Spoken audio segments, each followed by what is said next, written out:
नमस्कार दोस्तों, ज्ञान विस्तार क्लासेज में आप सभी का स्वागत है।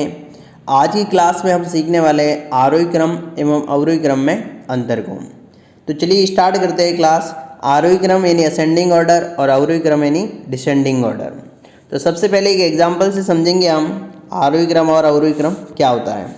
तो एक एग्जाम्पल लेते हैं, जैसे आपके सामने 7, 12, 15, 5 और 1 इस प्रकार की कोई आपकी संख्या श्रेणी दे रखी है। 7, 12, 15, 5 और 1 ये आपकी एक संख्या श्रेणी दे दी है, संख्याओं का क्रम दे रखा है आपको। उसको आपको आरोही क्रम यानी कि असेंडिंग ऑर्डर में उसको अरेंज करना है उस श्रेणी को। ठीक है, तो सबसे पहले ये चीज़ आपकी सीखनी जरूरी है कि आरोही क्रम में अरेंज कैसे करते हैं, व्यवस्थित कैसे करते हैं संख्याओं को। तो ध्यान से सुनिएगा। आरोही क्रम का मतलब होता है सबसे पहले सबसे छोटी संख्या लिखी जाएगी और उसके बाद उससे बड़ी, उसके बाद नेक्स्ट उससे बड़ी और लास्ट में सबसे बड़ी संख्या लिखी जाती है। तो उस क्रम को अपन कहेंगे असेंडिंग ऑर्डर, आरोही क्रम। तो इसका मतलब ये होता है कि छोटी संख्या पहले आ जाएगी आपकी, छोटे से बड़े की ओर आगे बढ़ना है आपको, इस चीज़ का ध्यान रखें। ठीक है, अब इसमें देख पा रहे हैं आप, जो आपके ऊपर एक संख्या श्रेणी मैंने लिखी है, इसमें सबसे छोटा नंबर है 1, तो वो सबसे आगे आ जाएगा। उसके बाद उससे बड़ा नंबर आ रहा है 5, तो वो उससे आगे लिख देंगे नेक्स्ट। उसके बाद में 7, उसके बाद में 12, उसके बाद में आ जाएगा आपका 15। तो इस प्रकार से जो ये संख्या श्रेणी बनी है ये आपकी हो जाएगी आरोही क्रम यानी असेंडिंग ऑर्डर वाली संख्या है। ठीक है, तो आशा करता हूँ कि आरोही क्रम आपके समझ में आया होगा। अब चलते हैं अवरोही क्रम की ओर यानी डिसेंडिंग ऑर्डर क्या होता है।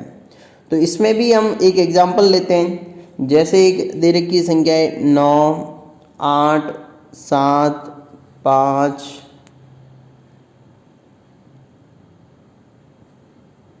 1, 13, 17 ये कुछ संख्याएं दे रखी है आपको। ठीक है, अब इन संख्याओं को आपको अवरोही क्रम में अरेंज करना है। क्या करना है? अवरोही क्रम में अरेंज करना है। तो अवरोही क्रम जस्ट आरोही, जो अवरोही क्रम है वो जस्ट आरोही क्रम का विपरीत होता है। यानी कि आरोही क्रम में हम कर रहे थे सबसे पहले छोटी संख्या आगे और उसके बाद उससे बड़ी संख्या, उसके बाद उससे बड़ी संख्या। और यहाँ पे आपको क्या करना है, सबसे पहले अवरोही क्रम में सबसे बड़ी संख्या आगे लिखनी है। ठीक है, यानी यहाँ पे हो जाएगा बड़े से छोटे की तरफ। क्या हो जाएगा? बड़ी संख्या से छोटी संख्या की तरफ, यानी बड़े से छोटे की ओर आगे बढ़ना है। तो सबसे बड़ा नंबर हो जाएगा आपका 17, तो यहाँ पे आप लिख देंगे 17। उसके बाद बड़ा नंबर हो जाएगा 13, उसके बाद बड़ा नंबर है 9, 8, 7, 5 और 1। इस प्रकार से ये आपकी श्रेणी बन के तैयार हो जाएगी डिसेंडिंग ऑर्डर वाली अवरोही क्रम की। अब दोस्तों दिक्कत कहाँ पे आती है कि बहुत सारे जो अपने स्टूडेंट हैं वो क्या करते हैं, इन चीज़ों को अभी के लिए तो आपको याद रहेगी कि आरोही क्रम छोटे से बड़े क्रम में जमाना है और अवरोही क्रम बड़े से छोटे के क्रम में जमाना है।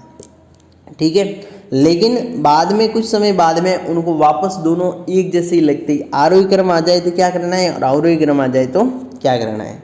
तो उसके लिए आपको एक छोटी सी ट्रिक बताने वाला हूँ, जो कि मैंने अपने याद रखने के हिसाब से मैंने समझ रखा है। उस ट्रिक को आपके साथ शेयर कर रहा हूँ। जैसे ही आप देख पा रहे हैं कि आरोही क्रम लिखा हुआ है, आरोही क्रम इसमें कितने शब्द हैं? 3 है। और अवरोही लिखा हुआ है उसमें कितने शब्द हैं? 4 हैं। तो इस चीज़ से आप समझें कि आरोही क्रम में 3 शब्द लिखे हुए हैं और अवरोही क्रम में 4 शब्द लिखे हुए हैं। तो आरोही क्रम में 3 शब्द है, इसका मतलब छोटा है शब्द। ठीक है, 3 अक्षर लिखे हुए तो छोटा शब्द है, और अवरोही में 4 अक्षर लिखे हुए इसका मतलब ये बड़ा शब्द है। तो 3 अक्षर है तो छोटा से बड़े की ओर, यानी आपको याद रख लेना एक छोटा शब्द है, इसलिए छोटे से बड़े की ओर संख्याओं को जमाना है, अरेंज करना है। और अवरोही क्रम में 4 अक्षर है यानी शब्द बड़ा है, तो इसमें सबसे पहले बड़ा नंबर आएगा, उसके बाद उससे छोटा, उसके बाद उससे छोटा और नेक्स्ट, ऐसे ही आपको पूरी श्रेणी तैयार कर लेनी है। आशा करता हूँ कि आपको आरोही क्रम और अवरोही क्रम यानी असेंडिंग ऑर्डर और डिसेंडिंग ऑर्डर अच्छे से समझ में आए होंगे। अब नेक्स्ट आपकी प्रैक्टिस के लिए क्वेश्चन है, निम्नलिखित संख्याओं को आरोही एवं अवरोही क्रम में व्यवस्थित कीजिए। यानी जो दो एग्जाम्पल आपको दिए हैं यहाँ पे, उन दोनों को आपको आरोही क्रम में भी और अवरोही क्रम में भी व्यवस्थित करके आपको इसका जो आंसर है वो इस वीडियो के कमेंट बॉक्स में कमेंट करना है, ताकि मेरे को पता लगे कि जो चीज़ मैंने एक्सप्लेन की है वो आपके समझ में आ गई आरोही एवं अवरोही का। आशा करता हूँ कि आप कभी भी नहीं भूलेंगे इन चीज़ों को, कि जो छोटा शब्द है तो उसमें छोटी संख्या पहले आएगी और बड़ी संख्या बाद में, और जो बड़ा शब्द है अवरोही उसमें बड़ी संख्या पहले आएगी और छोटी संख्या बाद में आएगी। तो इन चीज़ों को थोड़ा सा समझने की कोशिश करें, आपको समझ में आ जाएगा, और इन दोनों क्वेश्चन को भी ज़रूर करें। तो ऐसी और वीडियो के लिए यदि आप हमारे चैनल पर पहली बार आए तो चैनल को सब्सक्राइब कर लें और ज़्यादा से ज़्यादा अपने दोस्तों के साथ इसको शेयर भी करें, ताकि वो भी इन चीज़ों को सीख सकें। तो चलिए मिलते हैं नेक्स्ट वीडियो में, तब तक के लिए धन्यवाद। मस्त रहें, स्वस्थ रहें।